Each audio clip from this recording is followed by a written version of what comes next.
शंकराचार्य अविमुक्तेश्वरानंद सरस्वती से अब प्रयागराज प्रशासन माफी मांगने को तैयार हो गया है। माघी पूर्णिमा यानी 1 फरवरी को शंकराचार्य प्रयागराज आकर संगम स्नान करेंगे।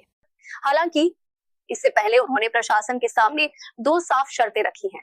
पहली शर्त यह है कि घटना के लिए जिम्मेदार अधिकारी सार्वजनिक रूप से माफी मांगे और उसका लिखित माफीनामा दिया जाए। दूसरी शर्त ये रखी गई है कि स्नान के दौरान चारों शंकराचार्यों के लिए एक समान प्रोटोकॉल लागू किया जाए। इस पूरे घटनाक्रम की जानकारी खुद शंकराचार्य के मीडिया प्रभारी शैलेंद्र योगी ने दी है। दरअसल 28 जनवरी को शंकराचार्य प्रयागराज से वाराणसी चले गए थे।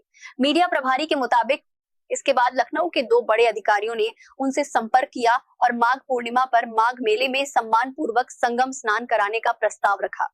अधिकारियों का कहना था कि प्रयागराज प्रशासन को यह उम्मीद नहीं थी शंकराचार्य अचानक माघ मेला छोड़कर वाराणसी चले जाएंगे।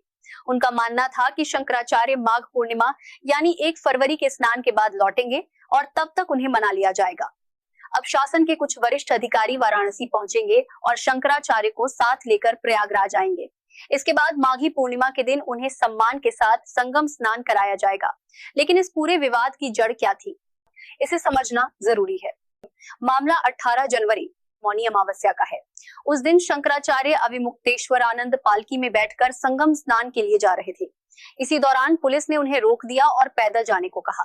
इस बात को लेकर पुलिस और शंकराचार्य के शिष्यों के साथी पर बीच झड़प हो गई, जिसकी तस्वीरें भी सामने आई थी। इस घटना से नाराज शंकराचार्य अपने शिविर के बाहर धरने पर बैठ गए। लगातार 11 दिनों तक धरना देने के बाद 28 जनवरी की सुबह शंकराचार्य प्रयागराज छोड़कर वाराणसी चले गए। कोर्ट के मुताबिक इस फैसले से एक दिन पहले यानी 27 जनवरी को विवाद सुलझाने के लिए प्रशासन और शंकराचार्य पक्ष के बीच एक सीक्रेट मीटिंग भी हुई थी। उस मीटिंग में शंकराचार्य ने मेला प्रशासन से लिखित माफी की मांग की थी, लेकिन अधिकारी इसके लिए तैयार नहीं हुए थे। प्रशासन ने क्राउड मैनेजमेंट के दौरान हुई घटना पर खेद तो जताया, लेकिन सार्वजनिक माफी मांगने से इनकार कर दिया था। शंकराचार्य अविमुक्तेश्वरानंद ने खुद अपनी प्रेस कॉन्फ्रेंस में बताया था कि प्रशासन की ओर से उन्हें एक पत्र भेजा गया था, जिसमें सम्मान के साथ स्नान कराने का प्रस्ताव था।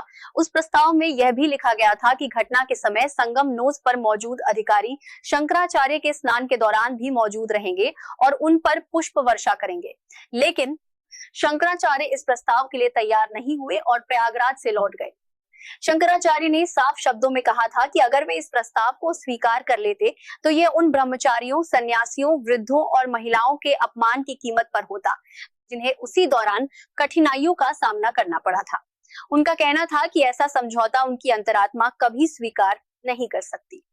फिलहाल इस पूरे मामले पर यही बड़ा अपडेट है। जैसे ही इससे जुड़ी कोई नई जानकारी सामने आएगी, हम आपको तुरंत बताएंगे।